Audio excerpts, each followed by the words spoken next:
요한복음 14장 8절로 17절 말씀입니다. 함께 일어나셔서 교독하면서 주님 말씀 받습니다. 14장 8절로 17절입니다. 빌립이 이르되 주여 아버지를 우리에게 보여 주옵소서. 그리하면 족하겠나이다.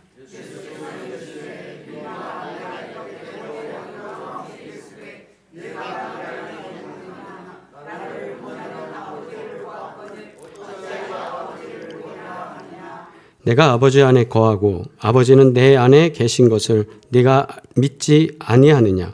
내가 너희에게 이르는 말은 스스로 하는 것이 아니라 아버지께서 내 안에 계셔서 그의 일을 하시는 것이라.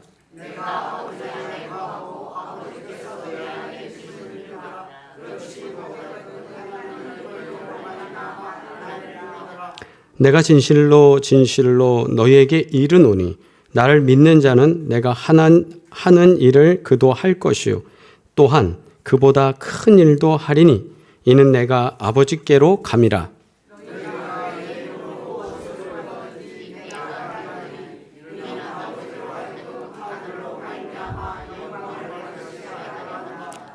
내 이름으로 무엇이든지 내게 구하면 내가 행하리라. 내가 아버지께 구하겠으니 그가 또 다른 보혜사를 너희에게 주사 영원토록 너희와 함께 있게 하리니.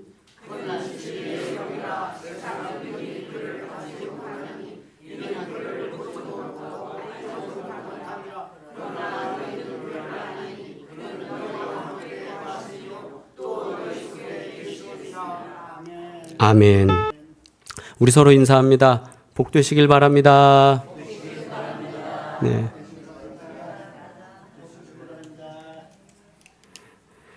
하나님께서 우리를 이 자리에 또 불러주시고 예배케 하셨습니다. 그래서 하나님의 은혜로 우리 모두 복되시길 바라고 또 주님께서 주시는 그 기쁨이 충만하길 바랍니다. 그래서 오늘 주의 말씀으로 인해서 우리가 좀 힘을 얻고 처진 어깨가 좀 올라가고 또 주님께서 우리 건강의 문제도 해결해 주시고 지키시길 바랍니다. 저희가 이제 삶을 살아가는데 그런 생각들을 많이 하시지 않나 싶어요. 우리가 경험하는 것들 중에 외롭다 또는 표현들이 힘들다, 나는 혼자인 것 같아, 이런 경험들입니다. 이거는 대가족이 있든 친구들이 많든 이거와 상관없이 우리가 인생을 살면서 어느 순간에 그것도 뭐 길게 하는 건 아니고 어느 짧은 순간이 될 수도 있는데 어느 시점에서 홀로 남겨진 듯한 어떤 순간들, 포인트들이에요. 그럴 때는 사랑받는 것 같으면서도 어느 순간에 결핍이 오고 어느 순간 내가 좀 혼자 있는 것 같은 외로움이라는 거죠. 그 외로움의 문제. 그 문제들이 문득문득 오게 되는데 이런 외로움을 현대인들은 대부분 경험한다라는 거죠. 경험 안 해보신 분 있을 수 있어요? 구판용자라면 안 했었을 것 같아요. 우리가 다 한 번씩 경험해봐요. 이게 언제부터 이런 경험들이 오느냐? 보통 청소년기부터. 그때부터 사고가 발달하고 그때 막 생각이 이렇게 확장되잖아요. 그때 보면 내가 왜 사나부터 시작해서 떨어지는 낙엽만 봐도 눈물이 훌쩍 나기도 하고 우리가 이제 그때 되면은 한 번씩 시를 읽는데 시몬 너는 아느냐 그런 거 하잖아요. 근데 이 시는 아주 옛날 시라 요즘 청소년들과 청년들은 모를 텐데 그러면서 괜히 우리가 예민해진다. 그리고 가을 탄다. 이런 말들을 하게 되는데 우리 한 번씩은 이런 경험들을 하게 됩니다. 싫든 좋든 간에. 그런데 이게 계속 누적이 되고 횟수가 짧아지고 계속적으로 가면 우리에게 큰 병이 될 수도 있죠. 그래서 우리는 이렇게 살아가면서 나는 고아처럼 살고 있는 거 아닐까? 나는 왜 이렇게 외롭지? 이런 걸 하는데 이제 시간이 지나면서 정말 우리는 고아가 되어가고 있어요. 왜 고아가 되느냐? 이제 연세 드신 분들, 우리 권사님들 이상 세대 되신 분들, 70 이상 되신 분들은 어머니 아버지 살아 계신 분들이 없죠? 예, 대부분 어머니 아버지가 살아 계시려면 이제 90이 넘으시니까 대부분 하나님 부르심을 받을 수밖에 없는 거예요. 인생을 살면서 형식적으로라도 우리는 고아가 돼요. 다, 누구나 다. 그러면 고아라는 개념은 부모가 없다는 거지 자녀가 없다는 개념이 아니거든요. 부모는 우리가 의지할 상대인 거예요. 그런데 세월 지나다 보니 어떤 분들은 어려서부터 아주 일찌감치 부모님 두 분 중에 한 분이 먼저 소천하기도 하고 시간이 지나다가 두 분 다 소천하는 경우들도 있어요. 그래서 누군가는 부모를 떠나보낸 상실로 인해서 그 고아의 마음을 갖고 사는 분도 있고, 아니면 내가 사랑하는 친구, 또 내가 사랑하는 이의, 또 부모님, 내가 사랑하는 이의 누구 친구, 뭐 부모가 아니고 내 친구가 될 수도 있고 하면서 오는 그런 감정들로 인해서 우리가 결핍과 어려움을 겪을 때가 있어요. 근데 요한복음 14장은 예수님께서 제자들 향해서 마지막 만찬을 베푸신 다음에 슬픈 이야기를 하는 거예요. 6월절의 마지막 식사는 굉장히 기쁜 날이거든요, 사실은요. 내 죄의 사함을 갖고 출애굽을 한 거에 대한 기쁨이고, 하나님이 나를 이렇게 우리 민족을 사랑해 주셨다, 이런 말들을 하는 타임인데, 그때 하나님의 그 권능을 갖고 있는 이 아들 예수님이 하시는 말씀이 나 이제 죽는다라는 거예요. 나 이제 너희들 옆에서 떠나간다라는 거예요. 이 말을 들을 때 반대로 얘기하면 버려지는, 남게 되는 제자들 심정은 어땠을까요? 두 가지 중 하나일 것 같아요. 하나는 진작에 그런 말 했으면 내가 안 따라왔지. 예. 약간 좀 나쁘게 생각하는 건 속은 듯한 느낌? 왜 그러냐면 지금 이렇게 되면은 예수님 이렇게 돌아가시고 싹 없어지면 뭐가 돼요? 남는 사람은, 제자들은 공공의 적이 되는 거죠. 이럴 줄 알았으면 처음부터 쫓아오지나 말걸. 그런데 그거는 이제 우리가 이제 웃자고 하는 얘기고, 제자들 입장에서는 당황스러워지는 거예요. 영적인 지도자, 그리고 우리의 선생님, 그리고 저분을 통해서 하나님의 말씀을 듣고 있는데 이제 그 랍비인 예수님이 돌아가신대요. 잡히신대요. 죽는대요. 이제 곧 너희들과 떨어진대요. 그러면 그 이야기를 들을 때 제자들의 심정은 어땠을까? 우리가 성경으로 그냥 읽어가면서 남의 얘기처럼 읽을 때야 그냥 그런가 보다 할 수 있지만, 이게 내 이야기가 될 때, 내가 사랑하는 사람이, 또 내가 돕던 사람이, 내가 따르던 사람이, 전적으로 의지하던 사람이, 부모님을 포함해서 모든 내가 의지하고 있던 존재가 이 땅 가운데서 사라지는 거예요. 그랬을 때 준비되어지는 이 마음적, 심정적, 정서적 상황은 어떻게 될까? 굉장히 어렵다, 힘들다. 그래서 마지막 만찬 중에 유언처럼 하시는 이 말씀 속에서 제자들은 혼란, 두려움, 난감함, 이것을 경험할 거예요. 그랬을 때 그때 용감한 자가 이렇게 말했습니다. 여러분 자막에 이제 나올 텐데 뭐라고 얘기하느냐? 됐습니다. 자, 함께 읽습니다. 8절 시작.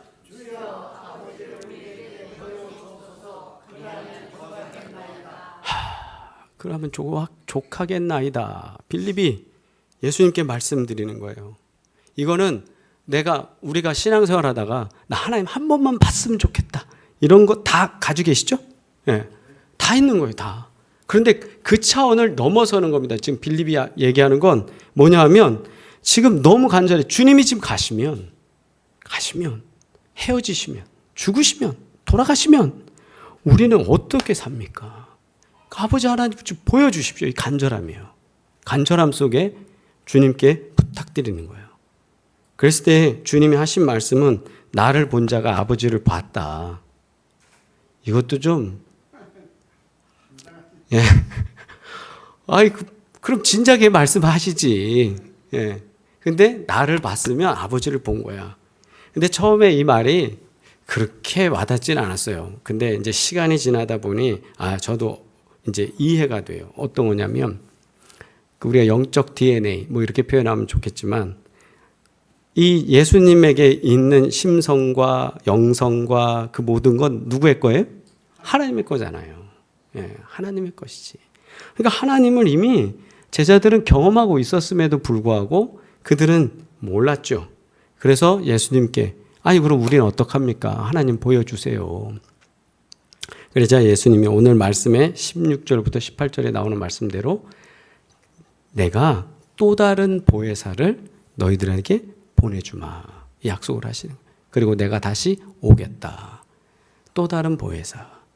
그래서 그 약속의 말씀을 주시면서 감정적으로 이 사람들 제자들을 위로한 게 아니라 이렇게 당황스러워하는 제자들 그룹과 예수님을 따르는 사람들에게 이제 내가 너희를 고아처럼 버려두지 않겠다. 그 말은 내가 여기서 잠깐 떠나 있지만 너희들 곁에서는 눈에서 보이지는 않지만 내가 너희를 가만 놔두지 않겠다. 지금처럼 보호하고 지금보다 더 사랑하고 더 아껴주겠다. 그래서 그 말씀으로 오늘 이 말씀을 전하시는데, 그래서 이 말씀 속에서 저는 오늘 고아라는 그 단어에 좀 집중하면서 우리가 이 세상에 살아가는 삶이 현실적으로도 아까 말씀드렸듯이 부모님 돌아가시면서 우리가 겪게 되는 고아, 그리고 누구나 다 고아가 되는 거예요. 고아가. 그래서 고아라는 것과 그 다음에 왜 주님은 그 고아라는 표현을 통해서 우리를 이렇게 만나주시고 이해시키시는가를 한번 좀 말씀을 통해서 깨닫고 싶습니다. 얼마 전에 친구 부모님께서 이제 어머니께서 소천하셨어요. 몇 달 됐는데 그때 이제 소천하셨고 친구들이 같이 문상을 가서 조문을 하는 과정에 친구가 웃으면서 그렇게 얘기해요. 야, 나도 이제 고아 됐어. 예, 나도 이제 고아 됐어. 내 전에 누구네 조문을 갔다가 거기서도 친구한테 야, 너 이제 고아 된 거 축하한다고 그랬는데 이제 나도 고아 됐어. 이 축하가 이게 천국 가셨으니까 그걸 축하하는 건 돌아가시고 축하하는 게 아니고, 그래서 그렇게 하면서 자기도 웃으면서 친구들 조문하는데 그렇게 얘기하는, 나 이제 고아야. 예. 근데 그 말이 귀에서 계속 맴돌았어요. 나도 이제 나도 고아야. 예. 그러니까 누구나 다 고아가 됐는데, 그리고 또 우리가 최근 들어서 이렇게 경험해 보니까 한 2달 됐나요? 장로님 큰 형님 돌아가신 지가? 예, 2달 정도, 서너 달, 석 달 정도 안짝 됐고, 이제 형제들 중에 돌아가시는 거예요. 형제들 중에. 그래서 지난달 말여배는 저희 이모가 박옥출 권사님 소천했고, 엊그제는 이순자 성도님 또 소천했어요. 저희 처의 고모님, 큰 고모 되시는 분이. 그러니까 이제 형제들 중에서 소천을 하고 헤어짐을 경험하는 거예요. 아버지, 어머니로서의 고아를 플러스해서 형제들까지도 이제 헤어지는 거예요. 그러면 사람이 경험하게 되는 이 상실감과 감정은 상당히 무너지는데, 이 상황 속에서 우리가 오는 데는 순서가 있지만 가는 데는 순서가 없다고 그러죠. 예. 그러나 기왕이면 순리적으로 순서대로 가는 게 좋은 겁니다. 그죠? 그게 낫죠. 예. 그래서 순리적으로 간다 치면 이제 시간 지나면서 내 순서도 온다 이거죠. 내 순서도 오고 나 또한 고아가 되고 또 나도 우리 자녀들에게 고아가 되고, 이런 상황 속에서 이 고아가 되는 게 우리의 삶이지만, 그러나 하나님은 우리를 그냥 고아로 놔두지 않겠다. 양면적이죠. 하나는 우리가 인생적으로도 고아가 있지만 이 고아를 그냥 놔두지 않겠다. 이 상황 속에서 어떤 것이 있을까? 첫째, 나는 고아라는 의식을 갖고 살아야 됩니다. 우리가 인생을 사는 건. 왜냐? 우리가 예수 없는 세상에서 살아간다는 거는요, 아마도 오늘은 얘가 안 되는 것 같습니다. 수진 씨? 예. 우리가 인생을 사는 데는 내가 고아라는 것을 경험할 수밖에 없는, 예수 없는 세상은요, 예수 없는 세상은 거기서 경험하는 외로움, 단절, 이런 거를 우리는 경험하면서 사는 거예요. 주님을 보고 있지만 주님이 떠나간다라는 속에서 빌립이 뭐라 그런 거예요? 좀 전에 말씀드린 대로 주여 아버지를 보여 주옵소서라는 거예요. 보여달라는 거예요. 예. 고아되는 상황 속에서, 남는 상황 속에서 보여달라고 예수님과 함께 3년을 지냈어요. 그 상황 속에서 예수님 말씀하신 대로 다시 복귀해서 얘기하자면 예수님을 본 자는 누굴 본 거예요? 하나님 아버지를 본 거잖아요. 근데 3년 동안 계속 봤어요. 밥 먹을 때도 보고 양치할 때도 보고 다 봤어. 봤는데 하나님을 못 봤어요. 그리고 예수님 이제 승천하신다 하니 그때서야 막 다급해져. 이제 큰일 났다 이거지. 어떻게 하면 좋으냐. 그러면서 아버지를 좀 보여달라고. 기도를 해도 응답이 없을 때가 있어요. 하나님의 임재를 예배를 아무리 드리고 집회에 참여해도 경험하지 못할 때가 있어요. 그런데 이렇게 황무지 같은 곳에 나 혼자 이렇게 덩그러니 있을 때 그때가 언젠가 찬양 가사에 있는 것처럼 그때가 하나님의 때예요. 왜냐? 아브라함을 보면 창세기 12장 1절로 4절에 너는 본토 친척 아비집을 떠나 내가 내게 지시할 땅으로 가라 그래요. 그러면서 너는 복이 될지라 말씀하셨죠. 근데 아버지, 친척, 고향 이거를 다 떠나는 건 뭐예요? 고아예요. 왜 하나님은 나를 영적 고아로, 왜 아브라함을 영적 고아로 만드셨을까? 아브라함을 영적 고아로 만드시면 아브라함 광야에서 어떻게 길을 찾아갈 수 있을까요? 하나님이 가라 하는 대로밖에 못 가요. 가라 하는 대로 못 가요. 우리 주변에 사람이 많아. 친구가 많아. 또 가진 게 많아. 그러면 우리는 어떻게 인생을 갑니까? 친구 따라가고 물질 따라가고 권세 따라가는 거지. 근데 광야에 혼자 나만 떨그러니 있다? 그럼 롯 조카가 있잖아. 조카는 내가 다 관리할 사람이지 내가 의지할 사람이 아니잖아요. 의지할 데가 없는 거예요. 전에 대항해 시대를 경험하면서 사람들이 그때 정확한 시계를 만들어내는 게 굉장한 큰 어려움이었대요. 지금이야 우리가 이 시계를 가지고 있고 이 시계가 지금 너무 정확하죠? 띠띠띠띠 하는 게 전국적으로 다 똑같잖아요. 근데 그 당시는 시간이 다 다른 거예요. 그러니까 이 배 시간을 맞추고 항해를 해서 다시 돌아오고 그 다음에 며칠 어디까지 가고 이런 거, 그 다음에 방위각을 만들어가는 게 쉽지 않았던 거예요. 그때 의지할 수 있는 게 뭐였을까요? 나침반 하나니까요. 광야에 나침반 하나만 있다. 바다 위에 나침반 하나 있다. 그랬을 때 그것만 바라보면서 가죠. 그러니까 하나만 있으면 하나밖에 못 보는 거예요. 근데 요즘은 어떨까요?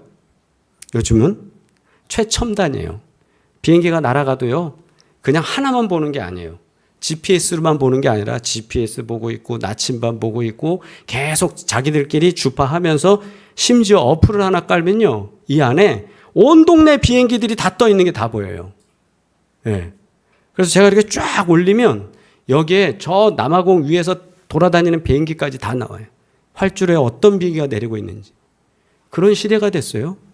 그러면 지금은 뭘 의지할까요? 나침반 하나만 의지할까요? 또 시계로 정확하게 가야지 하면서 이런 걸만 보고 있을까요? 아니야. 너무 많아. 혼란스러워요. 정확할 수 있지는 몰라도 우리가 집중이 안 되죠. 왜 하나님은 아브라함을 그렇게 다 끊어버리고 광야로 끌어내셔서 하나님이 원하시는 땅으로 가게 했을까? 고아 만들지 않으면 안 됐다라는 거죠. 포로기와 또 이스라엘 백성들이 경험했던 포로기 이후에 신구약 중간사라는 400년이 있어요. 왜 그 시간 동안 하나님은 그들에게 말씀하지 않으셨을까? 너무 많은 걸 보고 있었으니까 다시 그거를 내려놔라는 거지. 그때는 기도의 응답도 없었고 불러도 답하지 않으셨어요. 그런데 하나님은 그 시간을 지나가게 하신 다음에 그들 가운데 응답하셨어요. 어찌 보면 우리가 경험하게 되는 짧은 순간의 고아 상태가 있을 수 있습니다. 그러나 주님이 해주신 말씀으로 위로되시기 바랍니다. 내가 너를 고아로 내버려 두지 않겠다. 아멘. 네. 그 상황이 됐을 때 그러면 누구만 보냐? 주님만 바라보게 되는 거예요. 주님만 바라보게 되는 거예요. 그러므로 우리를 고아라고 하는 이 상태를 우리는 일단 알아야 되지만 이걸로 낙심하지 마시기 바랍니다. 그래서 두 번째는 나는 아버지를 만난다. 새 아버지를 만나는 거예요. 어떤 신학생이 아버지가 일찍 돌아가셨나 봐요. 그래갖고 매일 밤마다 하나님께 이렇게 기도했대요. 하나님, 아버지가 필요해요. 아버지가 필요해요. 막 기도를 하는데 어느 새벽에 그에게 응답을 주셨는데 설명할 수 없는 평안과 사랑이 그의 마음에 쫙 점여들었대요. 그러면서 눈물을 흘리면서 이렇게 고백했대요. 이제 나는 더 이상 고아가 아닙니다. 예.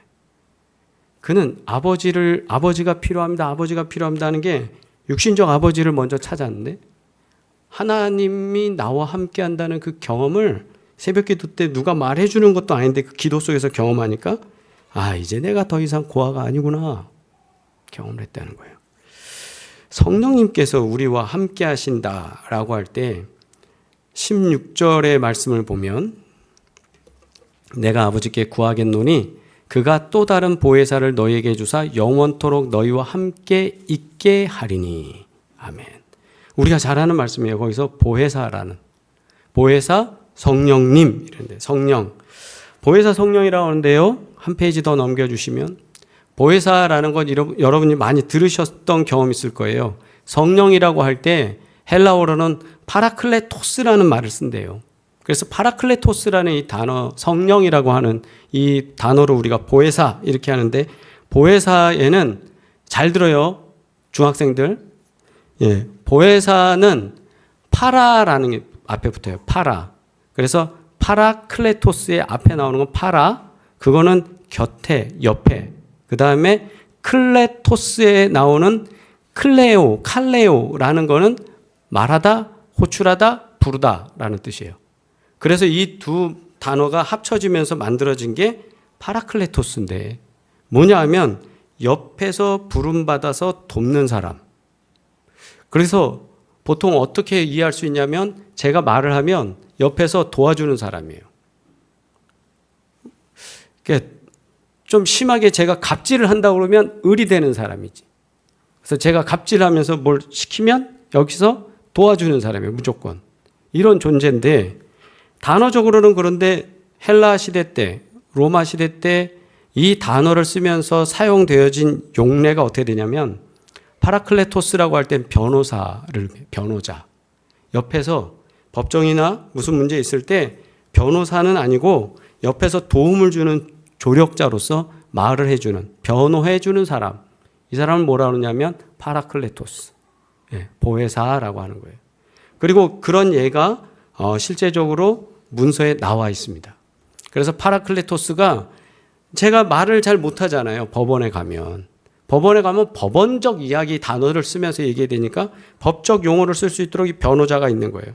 또 중재자와 상담자입니다. 그래서 뭔가를 할 때 내 옆에서 철학적으로 그것을 가지고 조언해 줄 수 있는 지식인, 이 사람이 누구냐? 파라클레토스예요. 그래서 제가 좀 딸려요. 뭔가 그럼 옆에서 뭐 부동산적으로는 어떻게 해야 되고 계약을 할 때는 어떻게 해야 되고 선생님이 어떻게 투자하실 땐 이렇게 해야 되고요. 사람을 고용할 땐 이렇게 해야 됩니다. 이런 것들을 전수해 주는 지혜자, 이 사람도 파라클레토스. 그러니까 저를 옆에서 곁에서 파라클레토스, 칼레오스, 돕는 사람이라는. 그리고 세 번째는 위로자와 중보자라는 뜻이 있어요. 그래서 내가 고난을 당했을 때 옆에 와서 위로해 주는 사람, 따뜻한 말을 해주고 그래 너 잘할 수 있어, 할 수 있어 도와주는 사람이 누구냐? 이 보혜사라는 존재입니다. 그런데 이 보혜사가 이 단어를 쓰면서 예수님께서는 너희들한테 그런 보혜사를 보내주겠다. 예, 얼마나 좋아요. 내가 말을 못하는데 옆에서 말을 해주고 그 다음에 내가 외로울 때 나를 다독다독 해주면서 도닥도닥 해주면서 나에게 힘을 주고 야 내가 이거 어떻게 하면 좋을까 할 때 옆에서 상담해주면서 야 이거는 이 문제는 이렇게 하는 게 돼. 외롭지 않게 해주는 그분이 누구다? 보혜사, 파라클레토스. 예. 그래서 그 존재를 이 사람들이 처음 단어가 아니에요. 이미 그 당시에 있는 사람들, 있는 직군, 소위 말해서 그 일을 하는 사람들이 있는데 그런 사람들처럼 하나님께서 그런 영을 우리들에게 보여주시겠다. 그분의 임재가 고아된 우리의 삶에 아버지 하나님의 뜻이 무엇인지 우리가 또 어떻게 살아갈 수 있는지 옆에서 다독이면서 할 수 있도록 도와주시겠다. 그래서 사도 바울은 로마서 8장 15절에서 우리가 다시 무서워하는 종의 영을 받지 아니하고 양자의 영을 받았으므로 아빠, 아버지라 부르느니라 라는 이 양자의 영이 파라클레토스, 우리를 돕는 성령이에요. 그래서 오늘도 우리는 성령님 안에서 아버지를 만나는 경험을 하게 됩니다. 우리가 기도할 때 내가 깨닫지 못하는데 옆에서 성령님이 우리를 깨닫게 해주시고 감동 얻게 해주시고, 아까 그 신학생의 기도처럼 아버지 아버지 할 때 아버지가 어디 있어요 여기에. 근데 그렇게 부르는 가운데 하나님께서 내게 감동으로 역사해 주십니다. 오늘 예배에 오기 위해서 이렇게 오는데 그 극동방송에 설교 타임이 쫙 나오고 있었어요. 그 설교를 듣는데 한 집사님이 아이가 문 밖으로 나오지 않는, 그 앞에 상황은 못 들었어요. 근데 문 밖으로 나오지 않는 그런 마음의 병을 갖게 된 거예요. 그리고 이 아이가 나오질 않으니까 이 집사님이 너무 답답한 거예요, 엄마가. 근데 방법이 없고, 그런 아이들이 지금 의외로 많이 있어요. 그죠? 텔레비전에도 많이 나오고. 이 집사님이 자기가 그걸 경험하게 되니까 너무너무 힘든 거예요.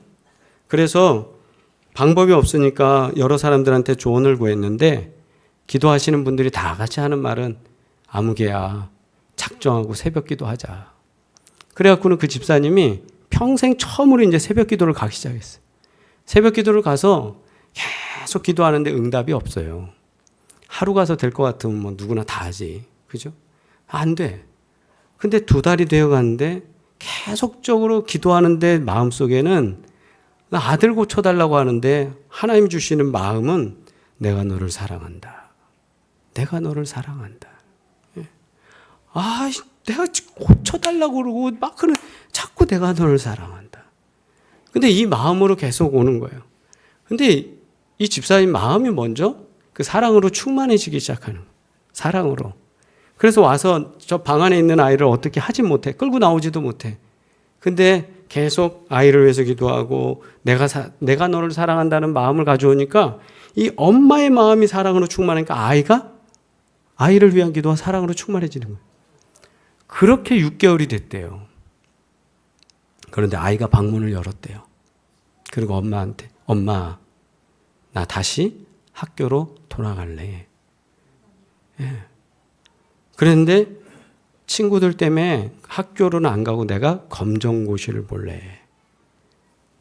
그렇게 응답이 되고 이 아이가 그렇게 준비하고 해서 대학을 친구들 가는 나이 또래 같이 가게 됐다. 그러면서 자신의 교회에 있는 집사님 이야기를 하시는 이야기를 들으면서 할렐루야 하면서 왔어요. 얼마나 그 마음이 아팠을까, 엄마는. 그죠? 그런데 그 상황 속에서도 안에 있는, 방 안에 있는 아들도 고아처럼 내버려 두지 않으셨고 엄마의 마음 또한 고아처럼 내버려 두지 않으셨다. 왜? 성령은 보혜사로서 우리 옆에 계시니까. 우리와 함께 하시니까. 그래서 세 번째, 하나님은 또 주님의 은혜는 페이지 넘겨주시고요. 나는 더 이상 고아가 아닙니다. 라고 선포하게 만드는 거예요. 아멘? 예, 나는 더 이상 고아가 아닙니다. 왜? 우리는 성령의 내주로 인해서 변화된 자녀의 삶을 살고 있으니까. 어떻게 해서 살아가요? 그와 함께 거하고 있기 때문에. 그래서 17절 말씀에 그는 진리의 영이라 세상은 능히 그를 받지 못하나니 이는 그를 보지도 못하고 알지도 못함이라. 그러나 너희는 그를 아나니 그는 너희와 함께 거하시며 또 너희 속에 계시겠음이라. 아멘. 예. 주님이 우리 가운데 오시는 거예요. 주님이. 그러니까 우리가 살아가는 것이 단순히 성령님이 오셨는데 감정적으로 막 뜨거 막 이게 아니라 성령이 우리 가운데 오셔서 구체적으로 우리로 하여금 하나님의 뜻에 순종할 수 있도록 이끌어 주시고 보호하시고 깨닫게 하시고 인도하시는 줄 믿습니다. 그래서 예수님 제자들에게 말씀하신 거예요. 나는 아버지께로 가지만, 내가 부재가 되지만 너희들 볼 땐, 그러나 보혜사 성령이 와서 너희를 고아로 놔두는 것이 아니라 너희의 삶을, 고아된 너희의 삶을 끝내고 하나님의 자녀로 사는 그런 귀한 은혜를 경험할 수 있도록 해 주시겠다. 아멘. 그렇게 해서 주님께서는 우리 가운데 역사하신 줄 믿습니다. 그래서 오늘 성령 강림 주일입니다. 이때 우리는 혹 외로움을 경험하는 분들 계실 수 있어요. 이 주변에. 또 두려움의 문제로 이거를 누가 이게 그냥 딱 해결해 줄 수 있는 건 아니에요. 그리고 또 우리가 삶의 방향을 잃고 낙심하는 경우도 있어요. 혹은 누군가가 나를 이해하지 못한다고 느낄 때가 있어요. 근데 이런 특징들을 이렇게 보면 좀 우울증하고 비슷해요. 우울증. 그리고 또 이게 갱년기 우울증, 산후 우울증, 그 다음에 수험생들은 시험 때문에 오는 스트레스로 오는 우울증, 여러 가지를 그 앞에 다 붙일 수 있어요. 근데 이런 것에 대해서 주님은 뭐라 하셨냐 하면 내가 너희를 고와 같이 버려두지 아니하고 너희에게로 오리라. 그 말은 뭘까요? 50대를 지나면서 남자들이 갖는 갱년기 우울증, 뭐 아이를 낳고 오는 산후 우울증 여러 가지가 있지만 그러나 우리가 주님을 만나면 주님이 내게로 오시면 이 우울의 문제가 아니라 아멘의 고백이 될 줄 믿습니다.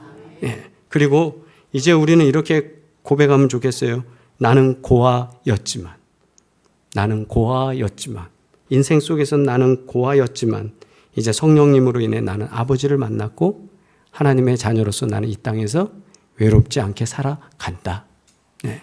영적으로나 내 삶의 모든 영역에서 이런 고백으로 나는 더 이상 고아가 아니라는 이런 선포로 이 성령 강림절을 지나시고 주님 은혜로 승리하며 사시길 주의 이름으로 축복합니다. 기도하겠습니다.